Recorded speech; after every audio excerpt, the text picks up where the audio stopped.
What's up, fight fans?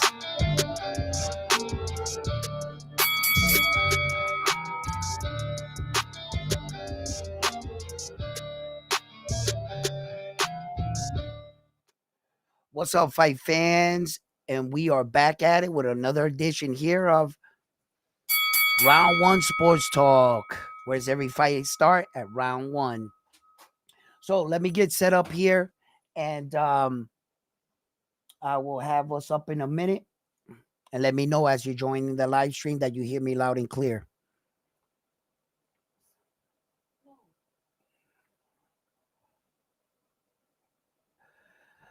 All right. Let me set up here real quick.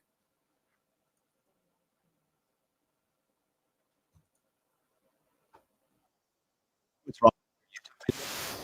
But I keep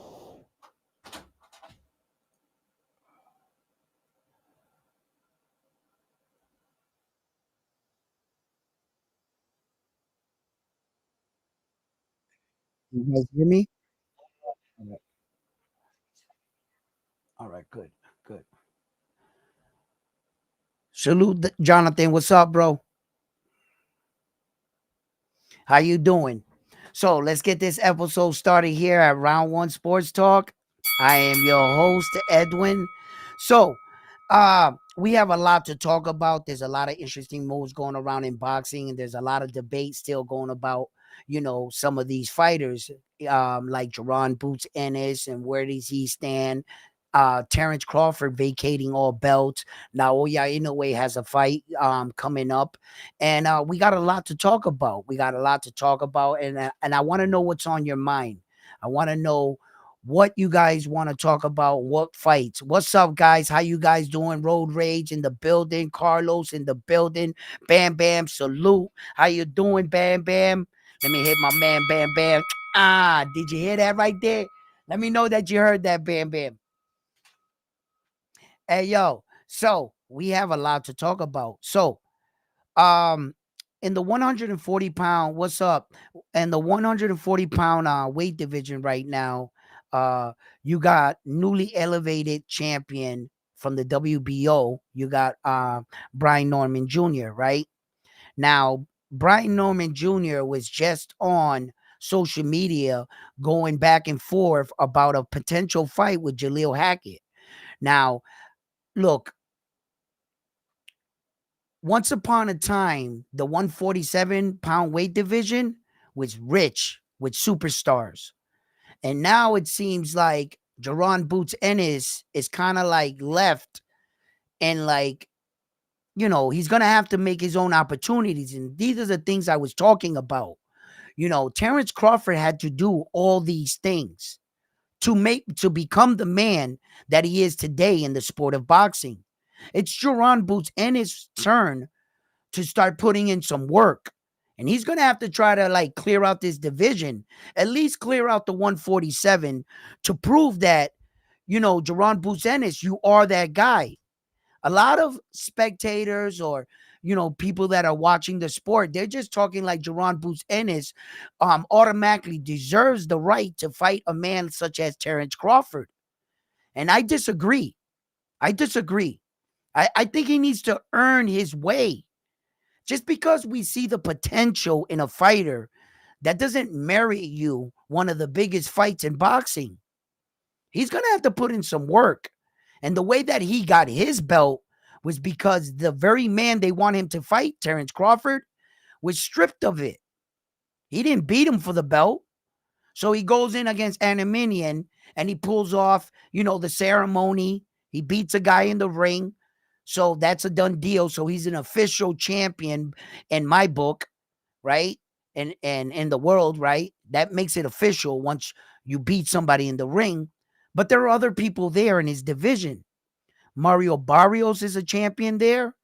And that Mario Barrios fight against Jerron Boots Ennis, I think would be a hell of a fight. I think it would be a great fight, in fact.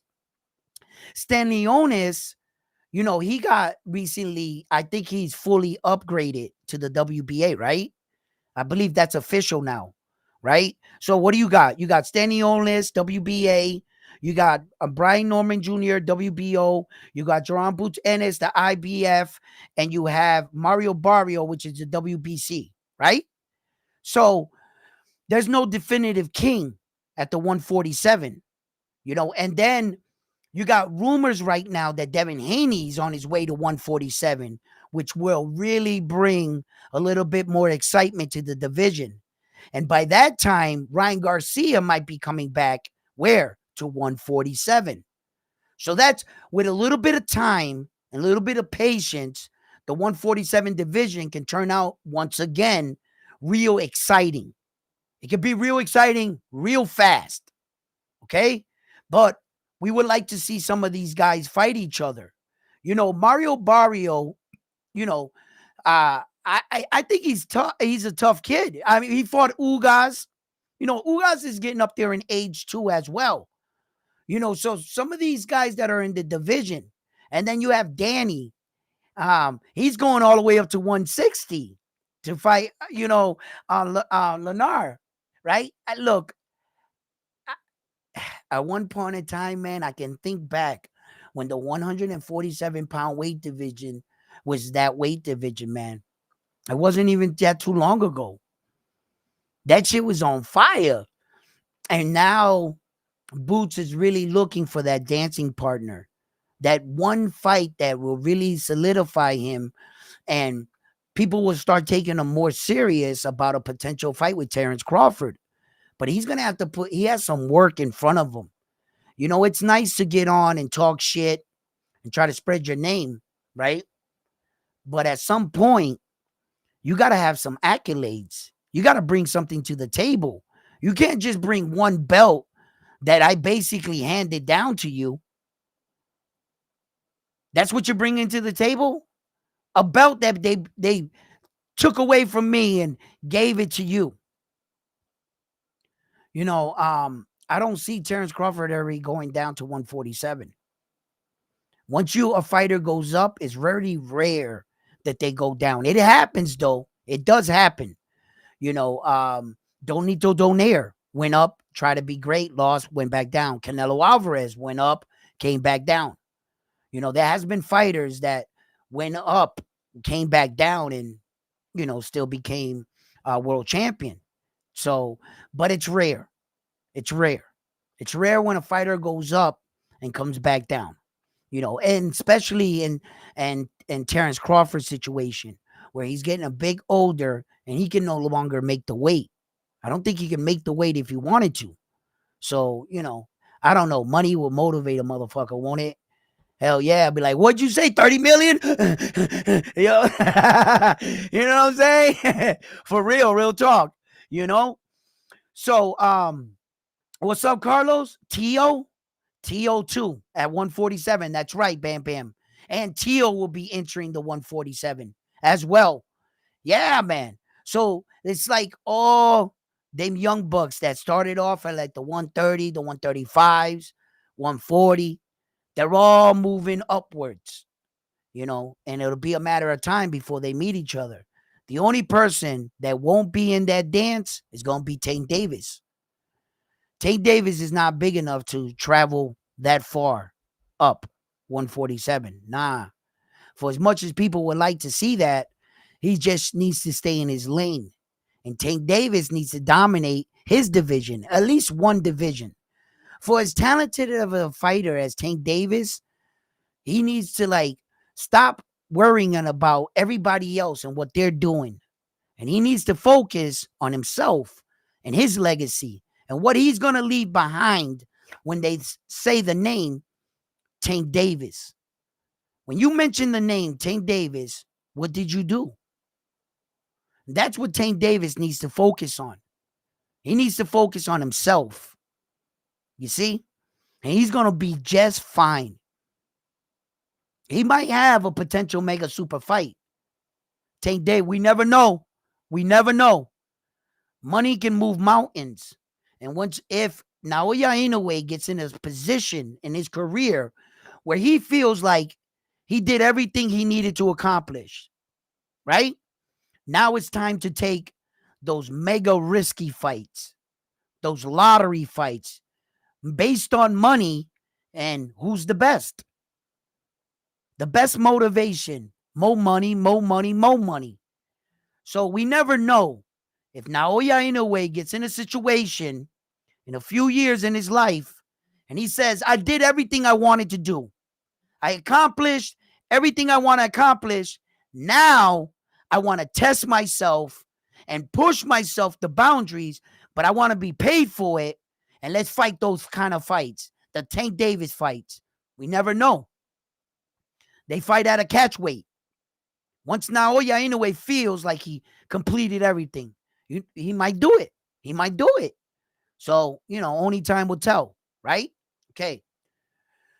This being said, like, now, what are you guys' view? Who would you like Tank Davis to fight now? Now that the Loma situation, we know what it is. Loma said his heart's not into it. He needed a vacation, right? Out of his words, right? Everything fell on Shakur. After Shakur and Tank Davis kind of couldn't come to an agreement of sorts, right? Rumors are saying that they're still talking. I don't know how true that is, right? But who would you like to see Tank Davis fight? And who would you like to see Shakur Stevenson fight? Who do we have coming up in just one more year that if these guys don't put these fights together, who's going to be in the room with them? You got, listen, Bruce Carrington, right? I'm not quite sure if he's ready, but you really never know until he's ready. Sometimes you got to take a leap, right? To find out if your fighter's like that. Bruce Carrington is coming up. He's coming up. And Abdullah Mason is also coming up. And these kids are going to start to demand their space.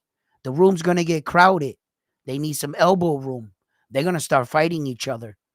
If they don't start putting these fights together, right, somebody will. And I think the talent that we have coming up is going to put pressure on the guys that are there. And the other guys that should have never been there, like Rolly, right?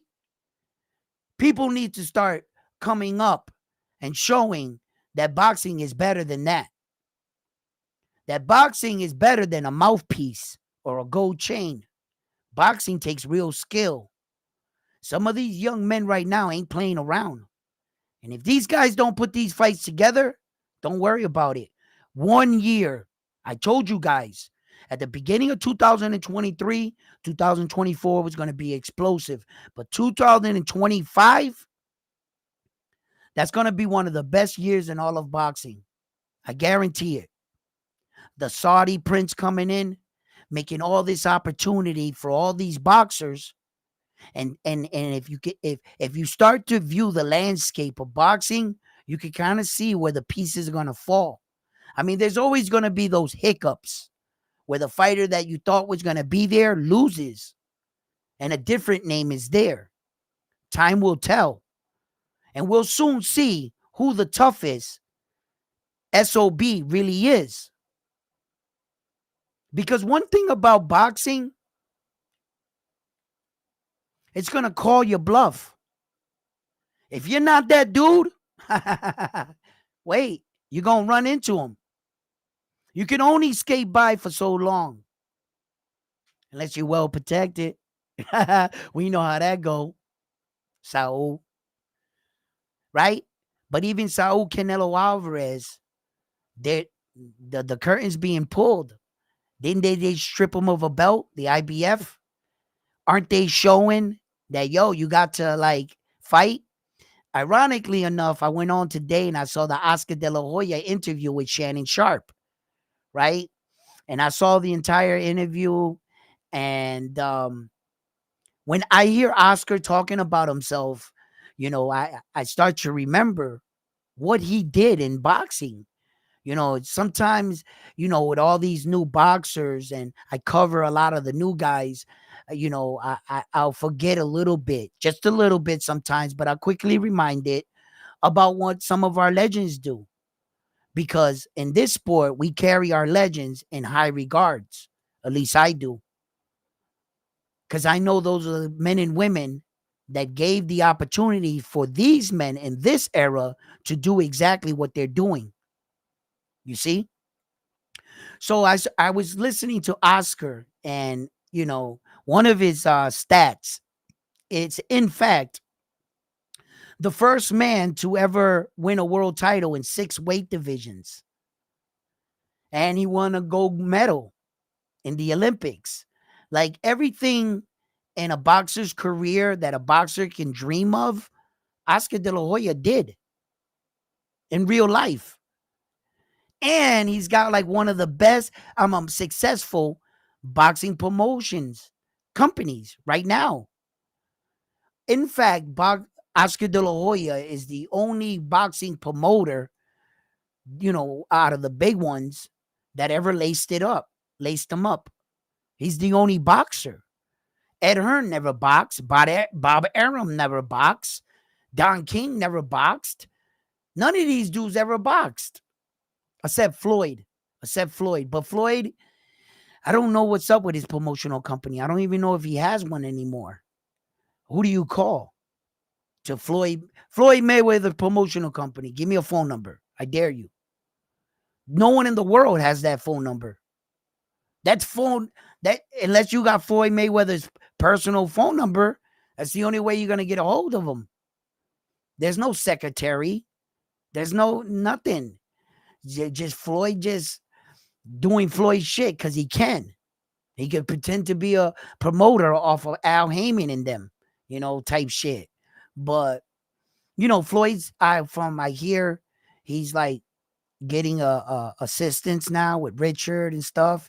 I try to tell people that the Cubist was gonna be the one that was gonna slowly take over the PBC, but they said, "What do I know?" Right?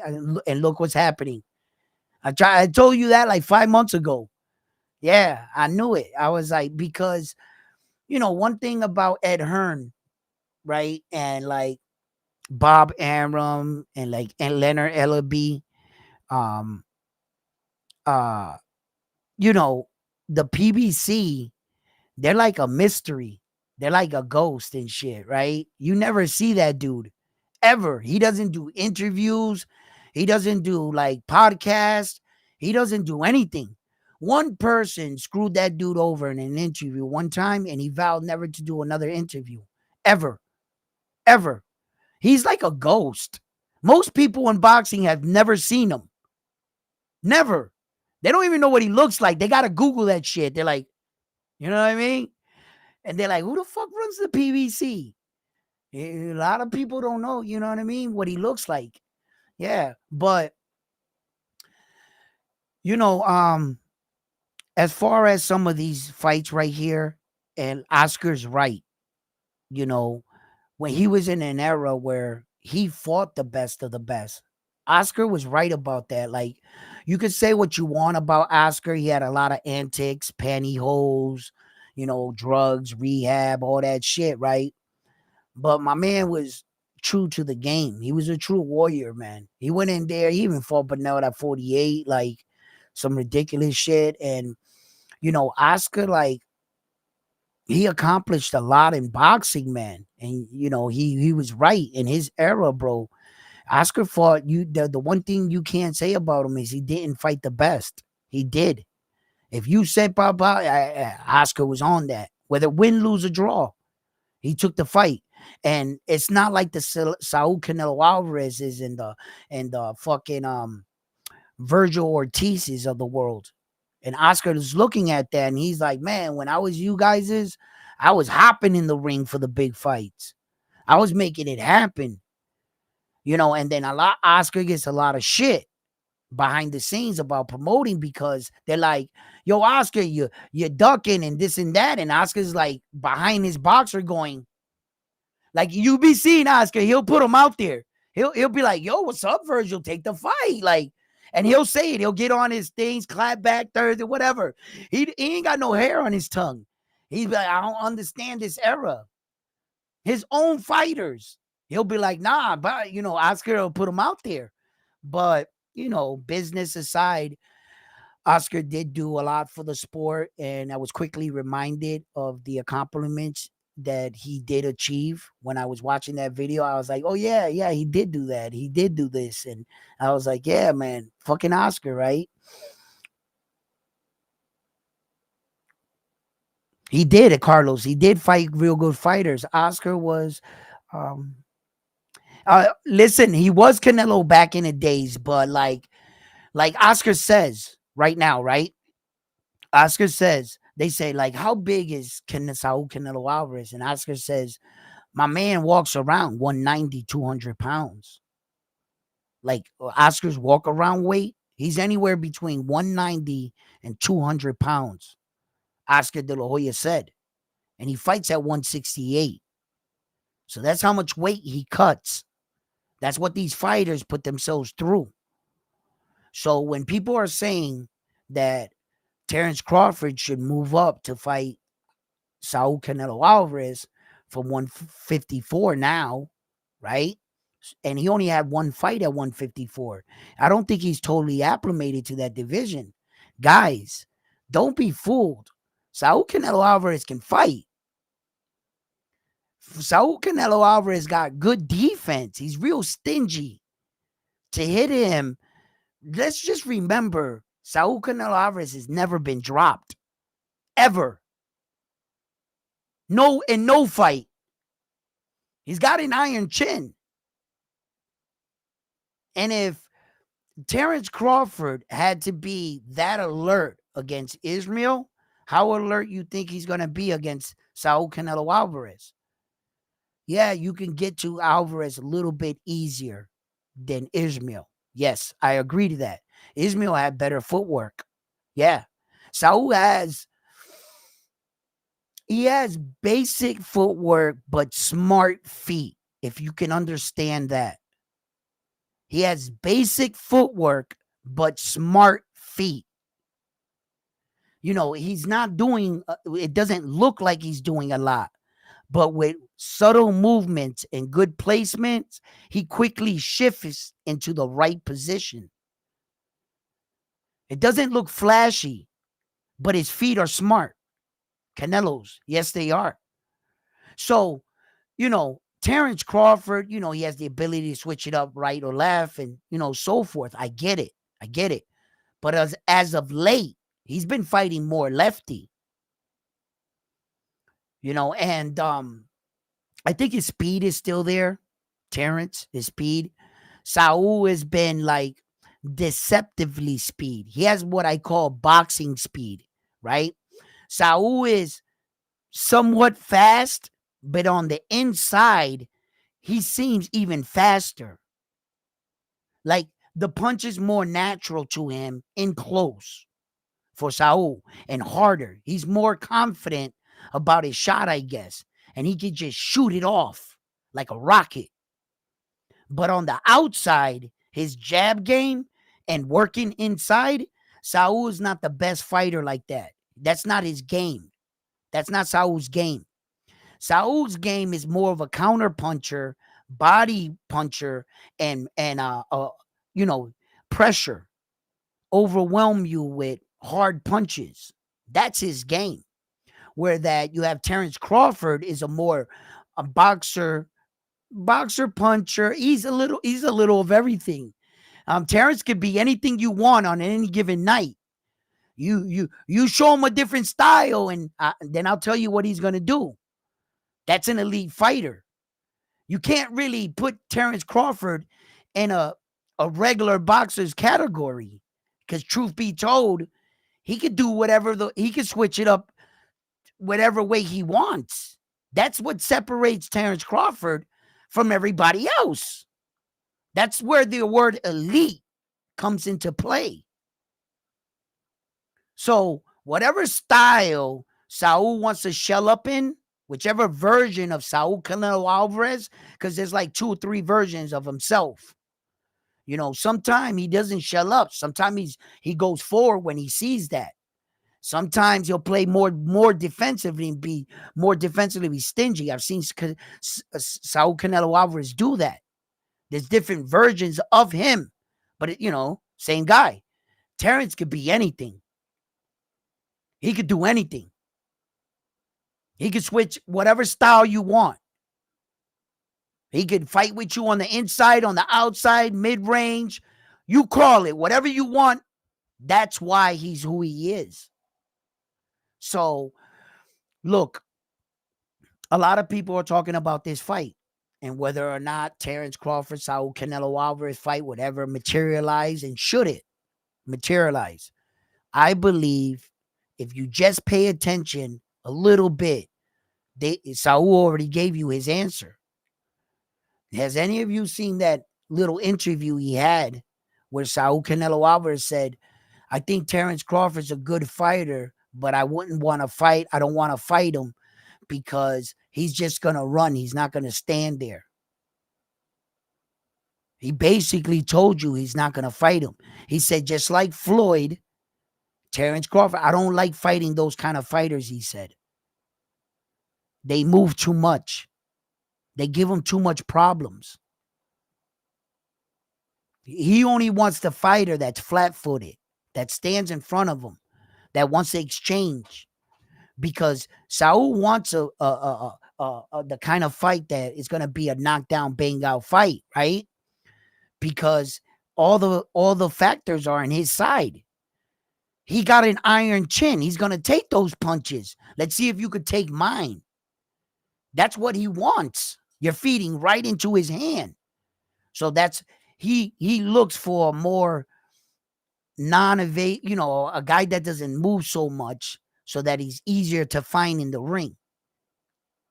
That's all he wants, and that's why he got Berlanga.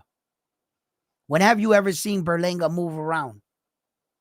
Berlanga is going to get hurt, and you know what he's going to do? He's not going to know how to clinch, and he's going to stand right in front of Saul.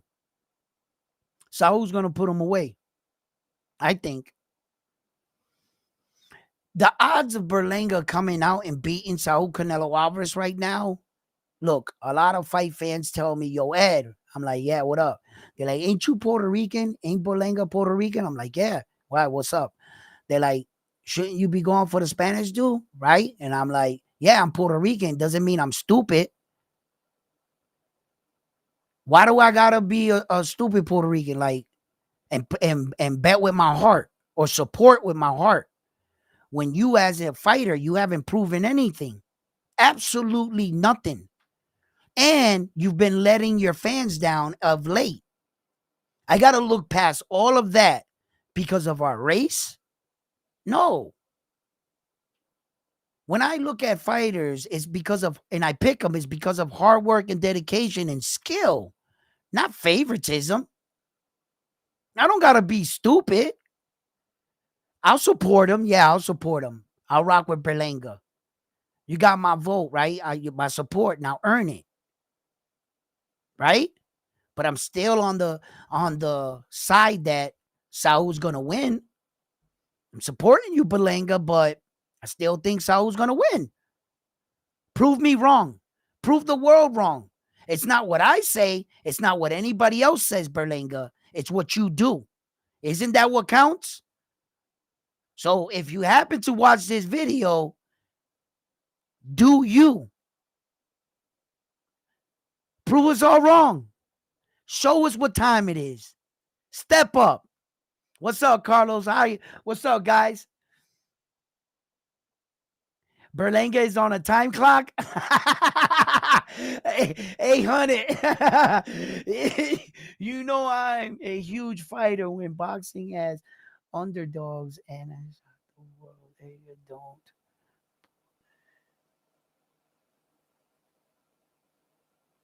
Damn, Carlos. I mean, we must have the same vision. You know what I'm saying? Like, how the hell are you gonna have the same vision I have, Carlos? You know what I mean?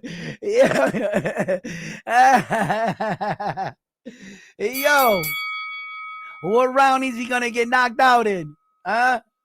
Yo, I can't wait to see that fight because we're gonna put in our predictions on that fight. You know what I mean? Full show.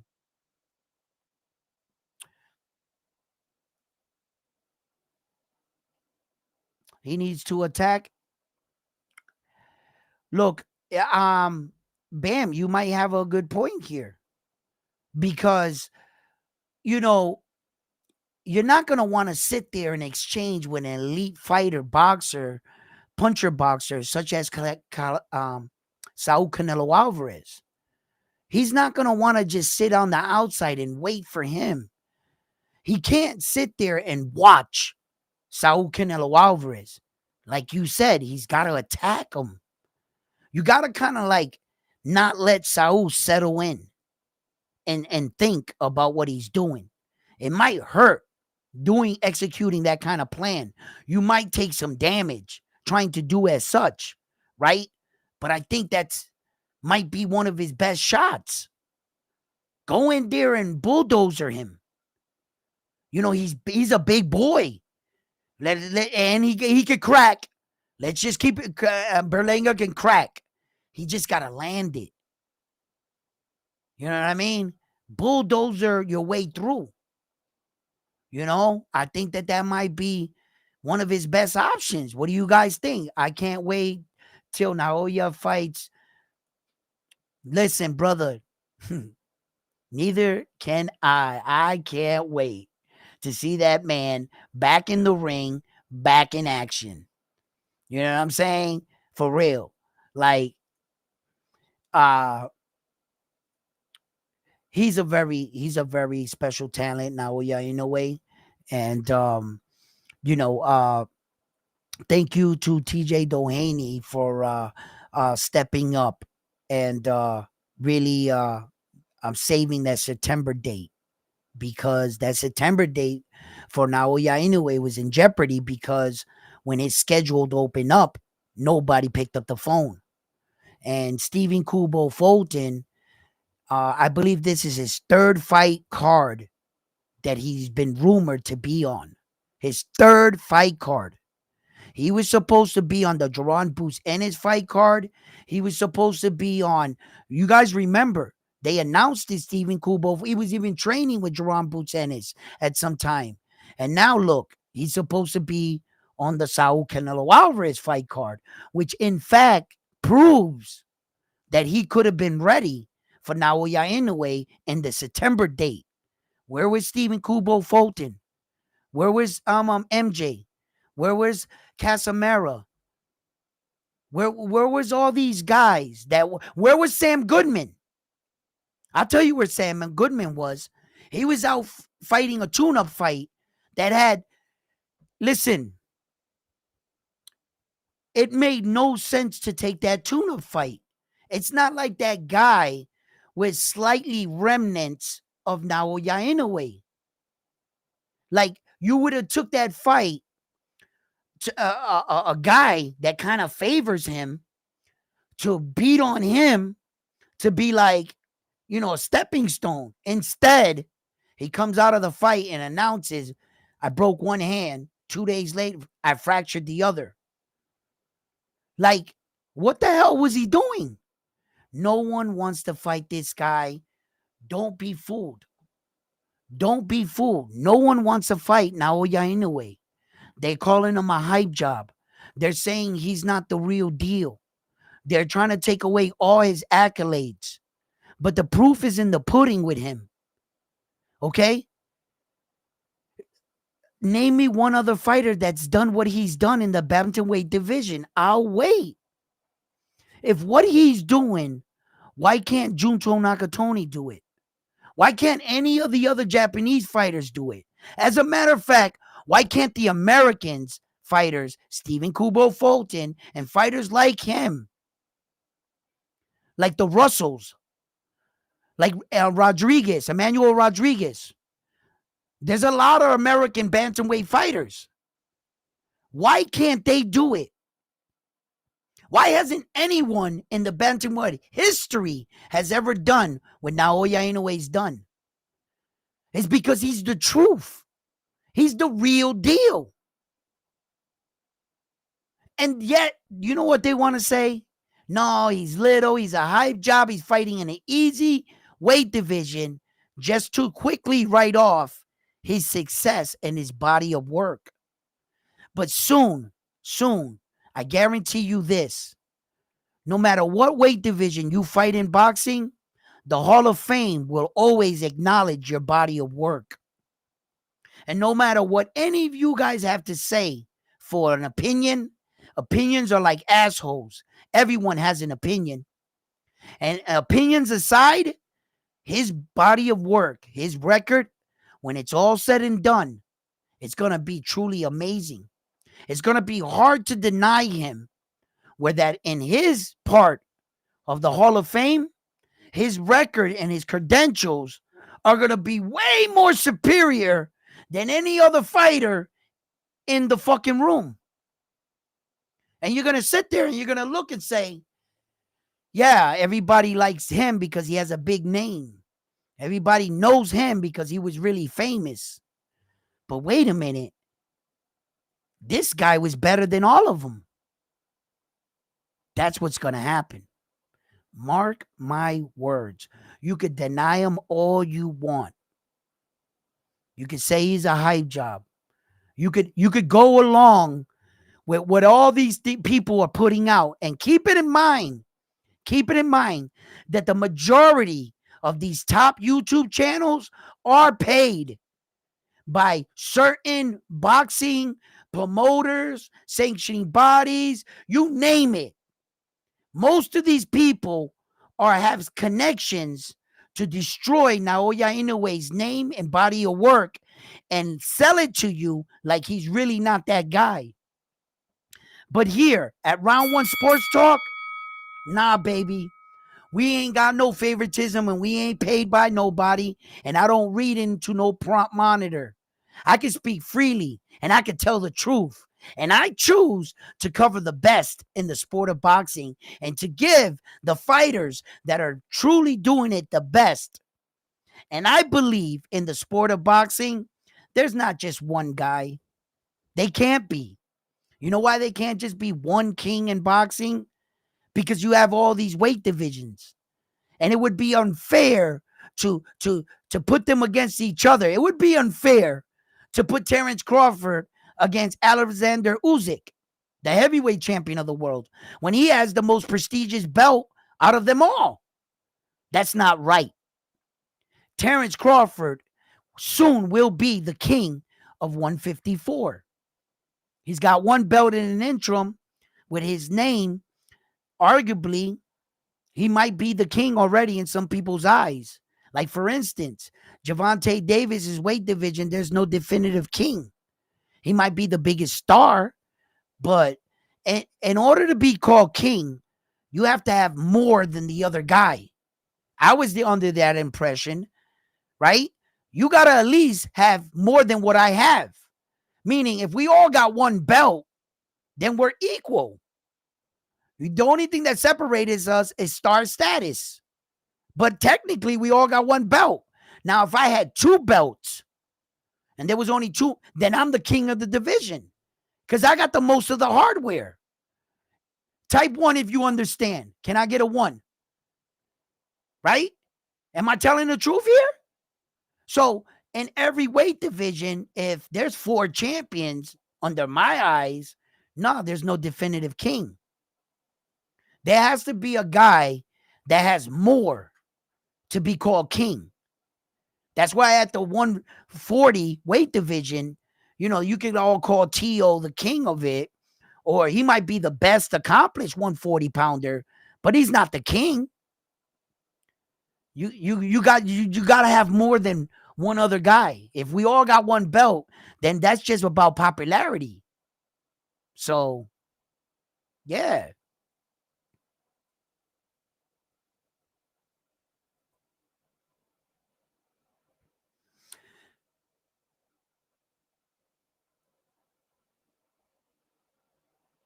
Why Oscar lost his opinion? Because he went to P. Diddy's house. That's why. Yo, my man. Thank you, Road Rage. Thank you. Yes.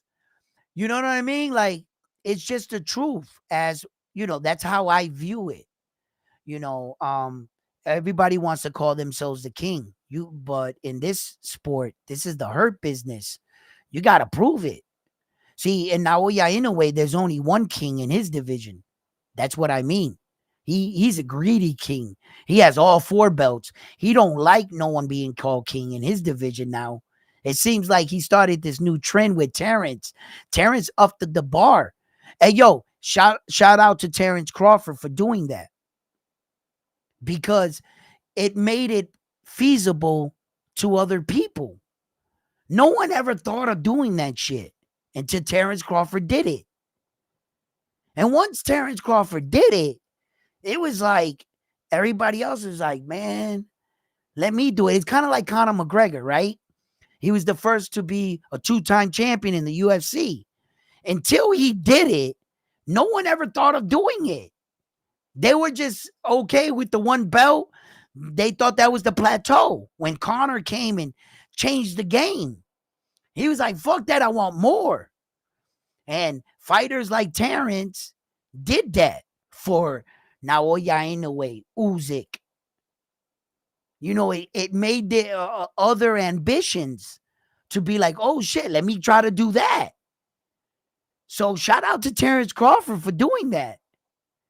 You know? And look at him now. He's already at 154, fucking hunting down all 4 belts at 154, which I'll say this, I'll reintegrate this. I believe I said it in my last live, right? But, you know, I still ask the question, and I want to ask you guys, right? What's more prestigious, right? You heard Oscar De La Hoya in the interview. He has 6 divisions. Floyd Mayweather has 5. That's when you walk into a room of legendary status, 5 and better, right? Terrence Crawford now has 4 with 154. Now, here are his options, and this is my question. Does he stay at 154 and try to be the first man to unify all 4 belts in 3 separate weight divisions, which is a fucking remarkable accomplishment? Or does he move out of the 154, because technically all you need is 1 belt to be that division's world champion? So he already did that at 154. You can't take that away. So that's 4 divisions, right? What if he moves up and leaves the 154 and goes to 160, fights 1 fight, secures a world title, and then goes to 168 to try to have that massive fight with Saul and end his career with 6 divisions, plus being the fighter that beat Saul Canelo Alvarez? What do you think about that? He'll go down with 6 weight divisions. He won't get the 3 belt era thing, but he was the first man to do 2 belt era, right? So he already got that under his belt. Does he take his last 3-4 fights that he has in him? Because that's what he has left. 3-4 fights tops for Terrence Crawford. So he can't play around with his last 3 fights. Perhaps with his last 3 fights, he could unify all 4 belts. Or perhaps with his last 3 fights, he could become a 6 division world champion. Which way would you go? Please, I need to know. Somebody let me know something.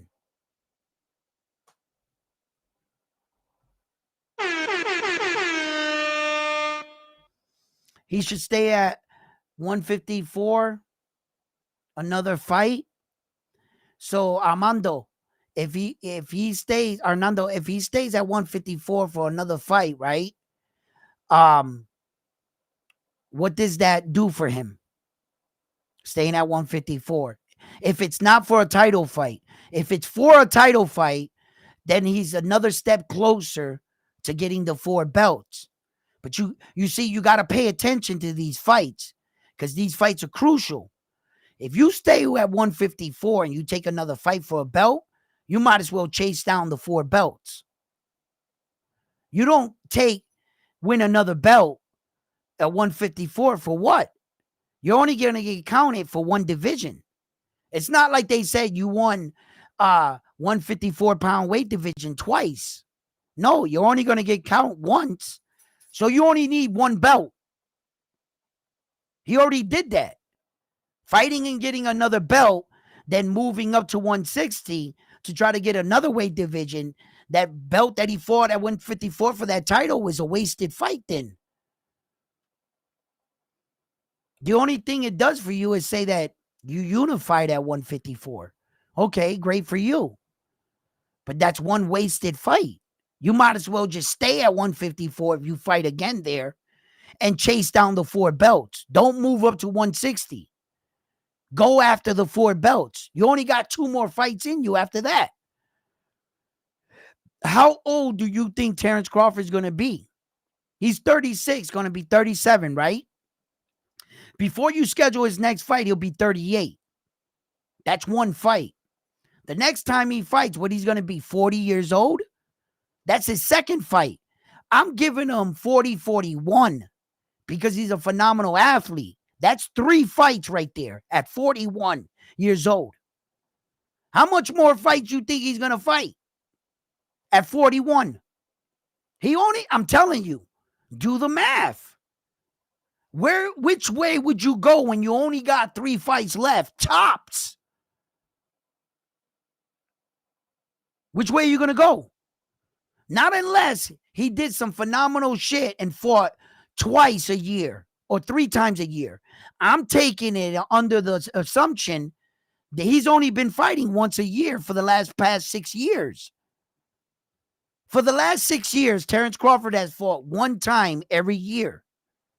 What tells me that's going to change? So you gotta, I'm keeping track record based off what he's doing. Am I wrong? I'm just going to assume he's going to fight 2 times a year when he hasn't did that for 6 years. No, I can't assume that. I think it's going to be Terence Crawford as usual, once a year. And if you give him a fight once a year, that's 3 fights. That's 41 years of age.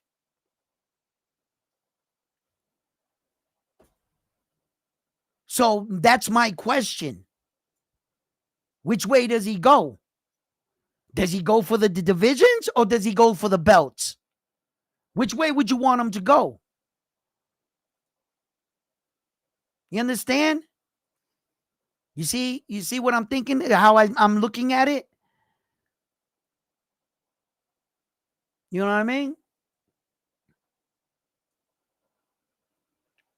He's already got the 2 division thing. He's already got that under his belt.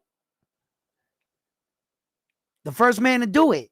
The only thing that could beat him if the Japanese superstar goes and does it. And he becomes the first at 3 divisions, and Terence Crawford went after multiple divisions. You see? And he has to think about it like, all right, could Naoya Inoue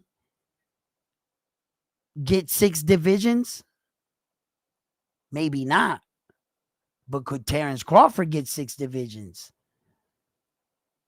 There's nobody at 160, I believe, that can, a champion. He could pick any champion at 160 for a money fight. They'll fight him. He has enough skill to knock that dude out at 160. And then end his career with Saul Canelo Alvarez at 168. Slowly acclimating closer to Saul Canelo Alvarez, by the way. And he could close out like that or go after the 4 belts. That's my question. What would you do? What would you do? Let me know. Let me hear it. You're Terence Crawford. What would you do?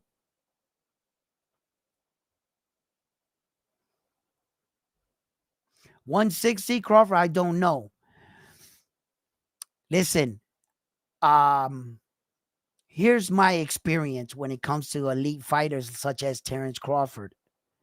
The reason why Mayweather was able to do that, when he fought fucking Miguel Cotto and all those guys, even Canelo, they all had 20 pounds on Floyd Mayweather. So if you're worried about weight, it didn't matter with Floyd, did it? Because he showed he was an elite fighter. He knows how to deal with pressure, weight, power, everything. Terence Crawford is the same thing. And if there's any man in boxing, I believe he could go up to and fight bigger guys and give up 20 pounds, it's Terence Crawford. Let those guys get crazy and push forward and try to bulldoze Terrence Crawford. He's slick. He's really smart. And if Mayweather could do it, I think he could do it. Yeah. Yeah. And that's why I believe in the fact that he can give up 20 pounds and go up all the way to 160 when he wasn't a natural 160. Floyd didn't belong at 154. What the fuck was Floyd Mayweather doing at 154? Those guys were huge. And Floyd did it. So I don't want to hear that. I don't want to hear that. If Terrence Crawford thinks he's Floyd Mayweather, then do Floyd Mayweather shit. You can't, just because it rolls out the tip of your tongue, oh, I'm better than Floyd. Yeah? Well, then go do some of the shit Floyd did. Because Floyd was truly in there fighting giants. That's a fact, Jack. So, you want to be a legend? You want to be talked about doing great shit? You want to talk about the greatest to ever do it? Well, then you got to do some greatest to ever do it shit. Can't just have an average career, dominate everybody in your weight division, and say, I'm the best. The greatest ventured out. They conquered land. They left where they were comfortable. They were like, yo, see that over there? Let's go conquer some shit. Those are the best. And when you can say you got 6 divisions, you travel far and wide, my man. Those are real champions, bro. They didn't stay still in one place or 2 divisions. Nah, they conquered some shit. And that's why I think, and I'm saying, those 2 accomplishments are so big. The first man to unify all 4 belts in 3 weight divisions. Come on, bro. That's like you having 4 aces and the other guy having 4 kings and you don't know and you're both not backing down. Right? Because you both think you got the winning hand. You're going to make the right choice. I mean, either way.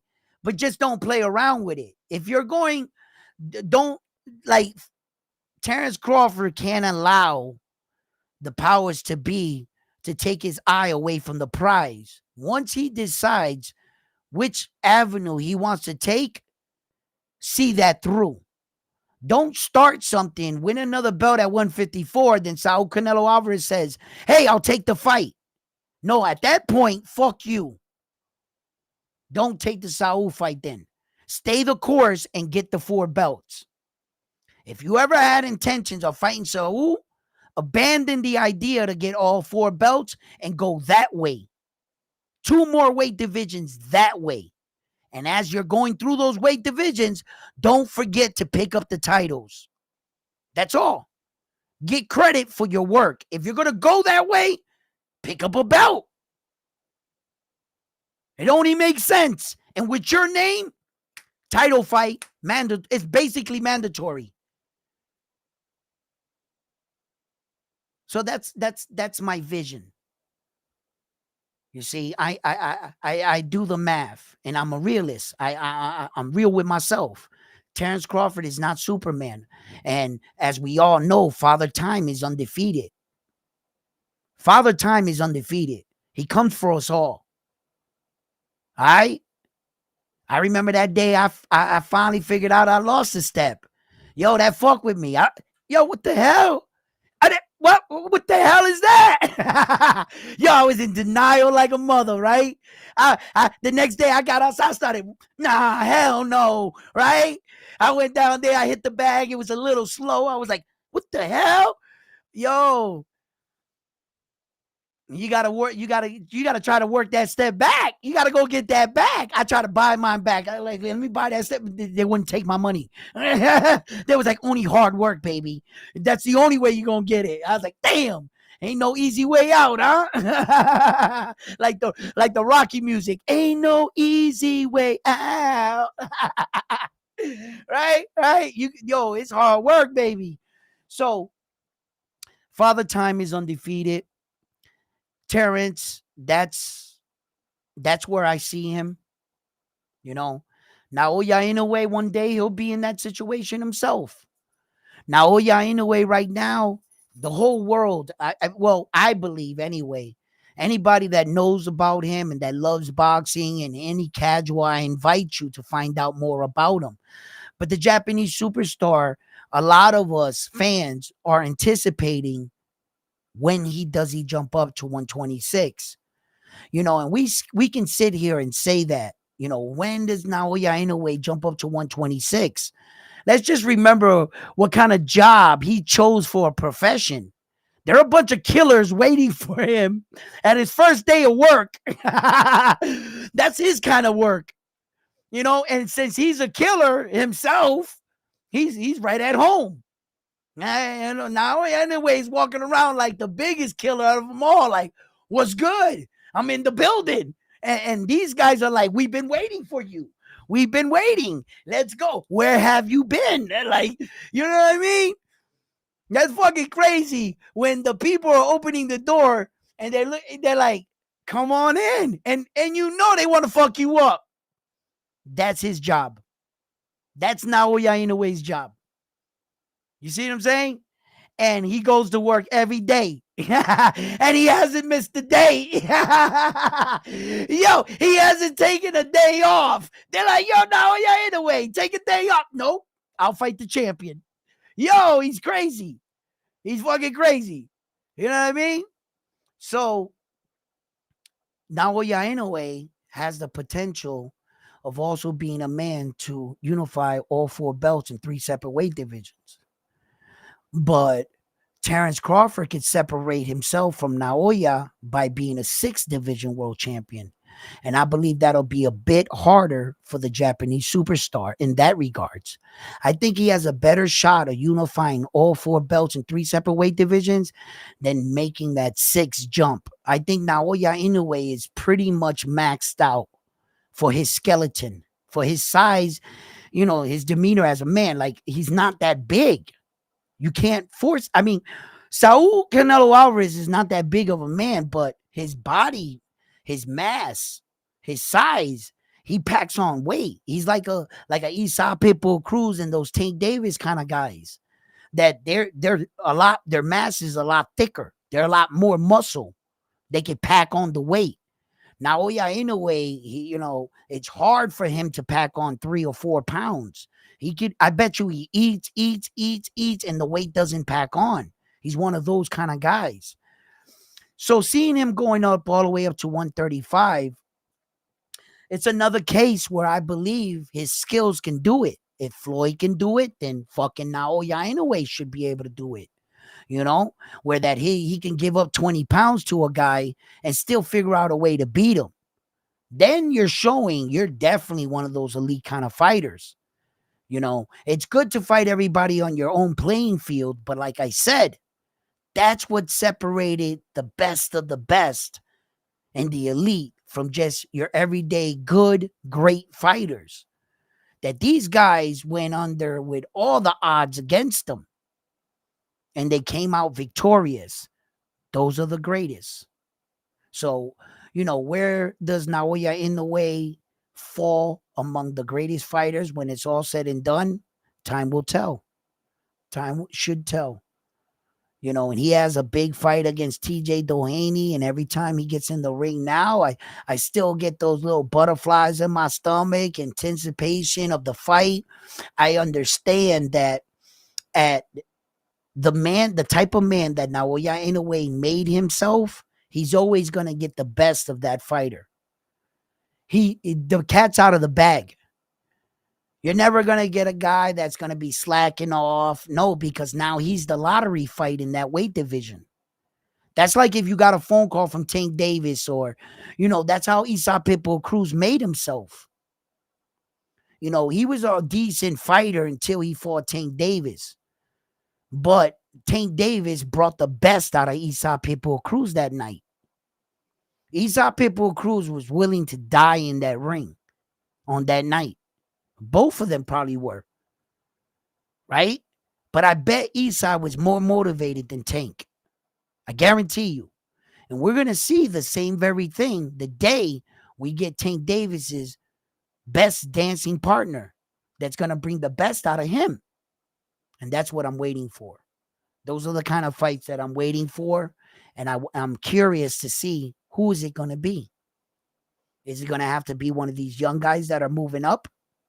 Who's it going to be? You know? So, yeah, absolutely. What's up, Blade? Armando Carlos. What's up, guys? How you guys doing out there?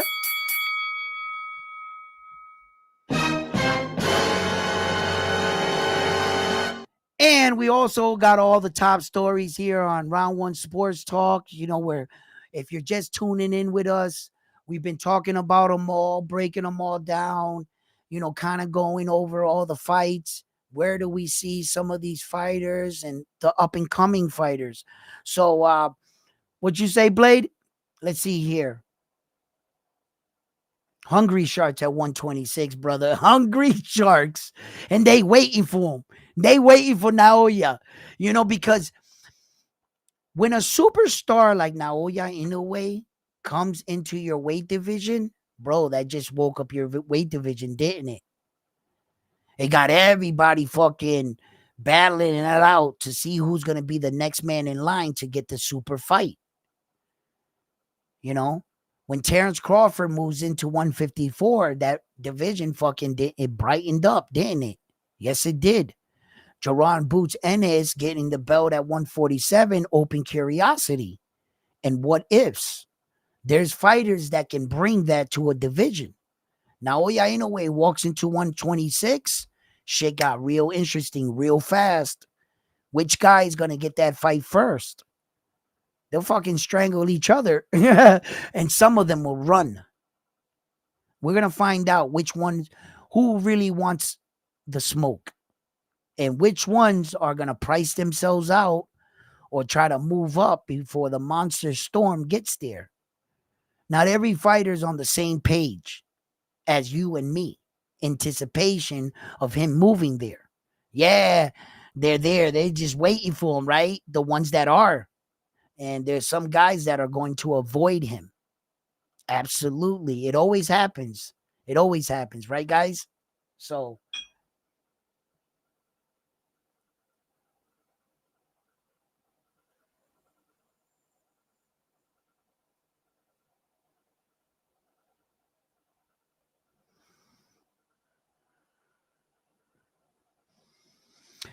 you would like to see Terrence Crawford take Fandora's belt, Armando? If you can get Fandora in the ring with him, I think he would take his belt. You just got to get him in the ring with him. As you can see, he was willing to vacate the WBO over not representing it. I don't think Sebastian Fandora's dad really wants to fight him. As far as Fandora himself, I think Fandora will fight anybody. He'll give it a shot. I'm not sure if he wins that fight, but ironically enough, right? Check this out, right? Terrence Crawford, I'm gonna put it this way. Terrence Crawford can be the best fighter in the world, but that's gotta be a puzzle for anybody. To be looking up that much. Like Terrence Crawford's down here, Sebastian Fandora, man. They call him the Tower Inferno for a reason, bro. He's like up there. And whatever he lacks in skills, he brings something unique to the table that other fighters don't bring to the table. If you come even with Terrence Crawford, same reach, same length, same height, you're fucked. He's already proven that. That's why he's the best in the world, right? You got to bring some attributes. You got to bring something to the equation, something that's going to present a challenge. And the Tower Inferno is such a challenge. And with that puzzle, you really don't know how Terrence Crawford's going to respond. It could be something he's never experienced and he can't figure it out. Or it could be something he figures out like that and knocks out Sebastian Fandora in a couple rounds or something. He proves that, oh, boom, bah, you're not there yet, kid. That could also happen. But I'm also acknowledging the the factor here. Sebastian Fandora brings something to the table besides those belts, as Tim Tszyu found out the hard way. You could also get into a freak accident. Boop, back split. Cost you the fight, didn't it? Sure did. Many people feel like Tim Tszyu didn't suffer that gash. He beat Sebastian Fandora. Yeah, well, that's all well and good, but I'm going by the history books. Who won that fight? I'll wait. Yeah, Sebastian won it. Okay, then. Enough said. The what ifs, that's for the birds, bro. Run it back if you think you could beat him. That's what I say. You know what I mean? So, but as far as that goes, yes, I gotta acknowledge that Sebastian brings something to the table. He's just not your typical fighter. You could just assume I could beat up that tall, lengthy mother. Nah, well, if that tall, lengthy dude really got to like know himself, like his body's starting to figure out how to fight rangy and long, but imagine Sebastian Fandora with Terrence Crawford's ability. That would be crazy. Imagine Sebastian Fandora with Terrence Crawford's ability and boxing IQ.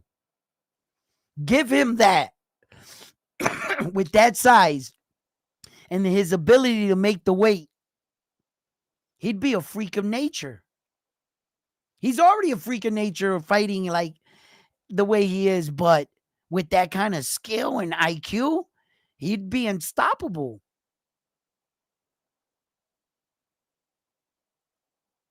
Hell yeah, bro. He beat the shit out of Terrence Crawford if he had the same skills and mind. Like, man, listen, he'd beat Terrence Crawford 2.0 then. So I can't count him out. Nah, not Sebastian Fedora. He just that height alone in that fucking freaky ass reach. At any given day, man, if he starts firing off and catching your range and utilizing that in the correct way, that's a tough fucking fight right there.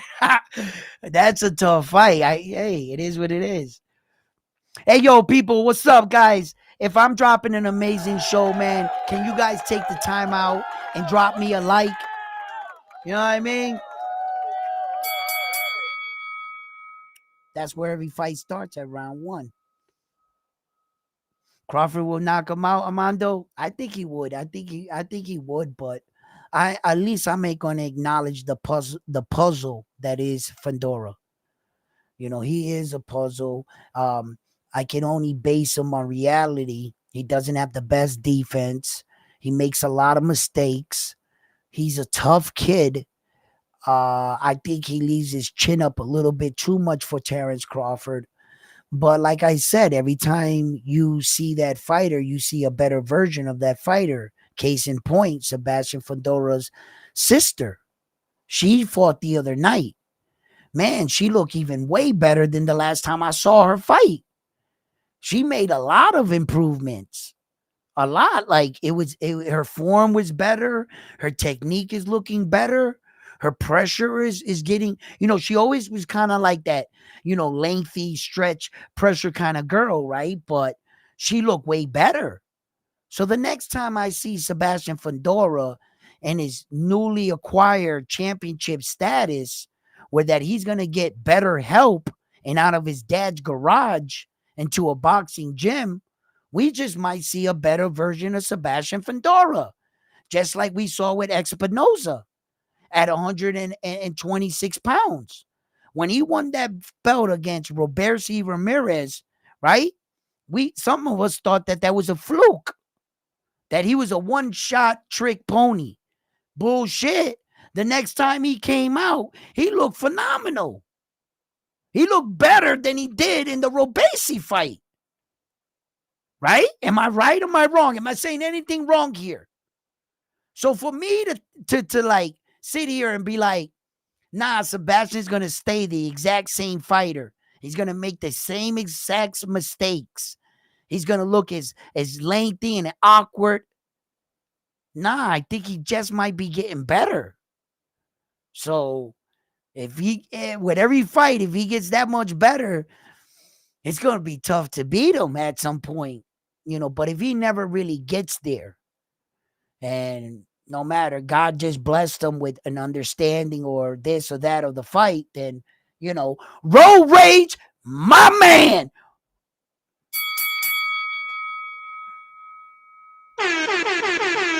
We got the 5 spot from my man Road Ray showing the love to the channel. That's what I like to see. Show the love, help build the brand, press the likes. If you haven't already, subscribe to the channel. Come on, man. We be dropping here at Round 1 Sports Talk. You know it.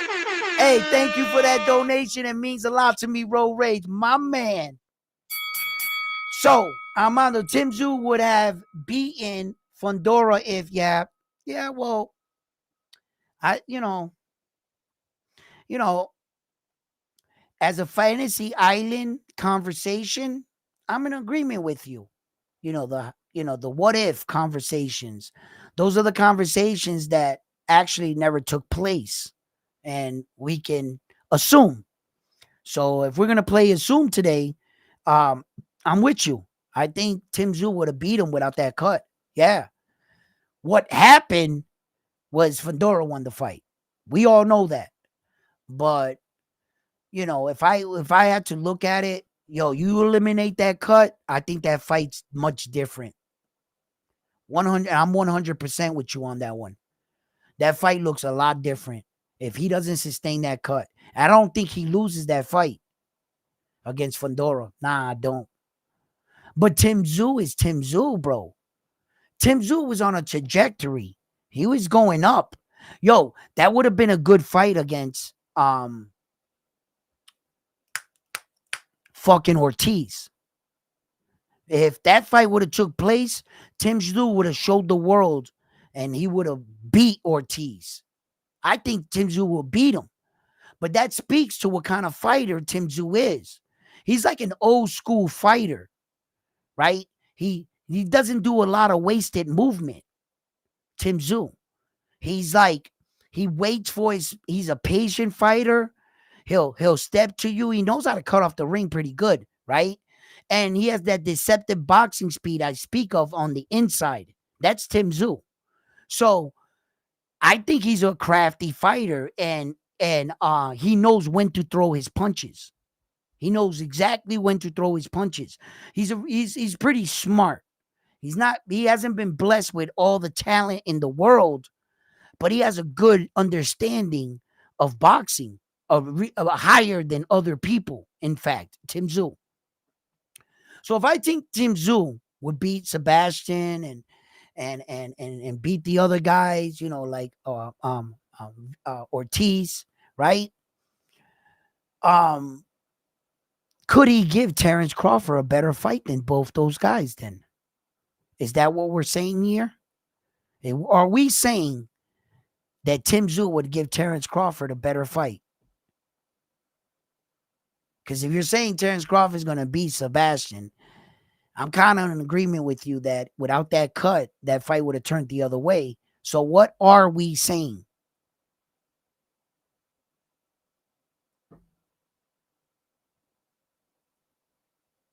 He was rocking him. I broke his nose. And the reason why he was rocking Tim Tszyu like that too, Tim Tszyu was rocking Sebastian Fandora at that round in particular, because desperateness started to settle in. The fight started to slip away. He couldn't see no more. He had to bite down on the mouthpiece and make it ugly.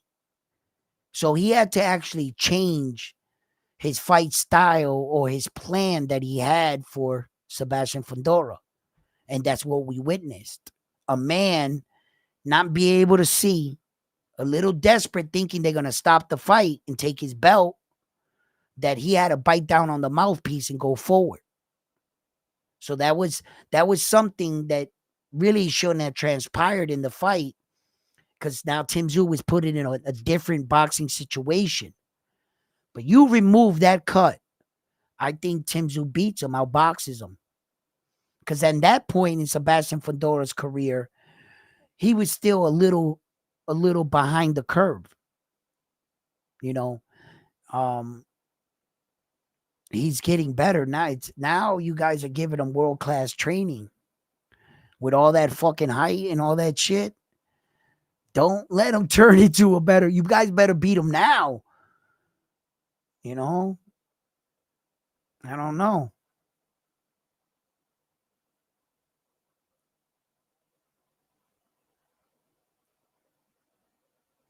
He would have gave Crawford a run for the money. Tim Tszyu. Tim Tszyu can still make that fight happen with Terrence Crawford. We all do. You guys all do know that, right? He 100%. Tim Tszyu still in that fight with Terrence Crawford. You want to know how? All Tim Tszyu got to do is get one of those belts back. That's all he has to do. There's 3 more belts out there Tim Tszyu can fight for at the 154-pound weight division. Yeah. So, I mean, look, technically, there's 2 because that WBO title is tied up between Terrence Crawford and Sebastian Fandora. Fandora got the WBC and Terrence Crawford got the WBA. So shit, that's 3 belts. There's only 1 belt out there. So Tim Tszyu would have to get one of these belts. He would definitely have to get one of these belts. If he can get his hands somehow on one of these belts, he can fight Terrence Crawford again. How would I see that happening? I don't know. If Errol Spence Jr. and Sebastian Fandora fought, and Errol beat Sebastian Fandora, and then Tim Tszyu fought Errol Spence Jr. and then beat Errol Spence Jr., then he would meet up with Terrence Crawford. In some kind of scenario like that. Somewhere in there.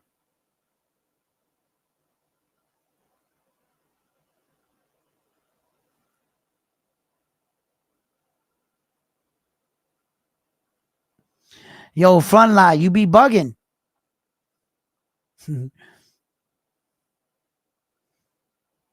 Yeah, I agree with you. I agree with you, Armando. You know what I mean? Like, but before we come to an agreement, we got to play out all the scenarios.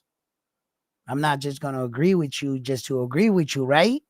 We're going to let the fans know what's our vision and why do we see it like this, Armando. You see what I'm saying? So we bring them on for a little ride with us and we open the curtains for them and then we ask them, what do you guys think? You know what I mean? Like, look, yeah, I agree with you on that one with Tim Tszyu. I think that Tim Tszyu, my opinion anyway, is I think he's a little underestimated by most fighters. And I think that he needs that dancing partner to put him back, after that loss and losing his belt. I think Tim Tszyu can bounce back, and I think he has the skills and the ability to beat any of the top guys at 154 pounds if given the opportunity. He just needs the opportunity. So let's see if he can prove himself. That fight with Errol Spence Jr. and Sebastian Fedora at this point is just fucking uh, it's up in the air. That's speculation. There's nothing official. There's no contract signed. There's no date. That's just like, you could call that a rumor at this point. No one actually knows when Errol Spence coming back. So Sebastian Fedora is going to want to get in the ring. He's not going to want to sit on the shelf. So his time limit for his injury is just about up. He's going to have to go into negotiation in November. So, I mean, the clock is ticking here for everyone. So let's see what happens, as far as that. Absolutely, Armando. Absolutely. And so like, yeah, you know, so that's what we're looking forward to now. in boxing. I hope you guys got something out of this show. We talked about some of the biggest fights in boxing and upcoming fights, and we touched on some of the fights that are going to be coming around. September 3rd, we got Naoya Inoue, TJ Doheny. We got Saul Canelo Alvarez coming up against Edgar Berlanga. And we got much more. There's a lot of rumors about Devin Haney making a ring return in November. I think that he's going to be making his ring return, though, at 147. Time will tell. The rumors are going around that it might just be Mario Barrio. We'll see. Um, and there's a lot of good fights. I hope you guys got a lot out of this, and we had a good time. So, fight fans, listen, you guys have been amazing, and like I always say, when you want to know and get your best boxing news, where do you come? To round one. So, fight fans, I'm on to the next one. After this one, here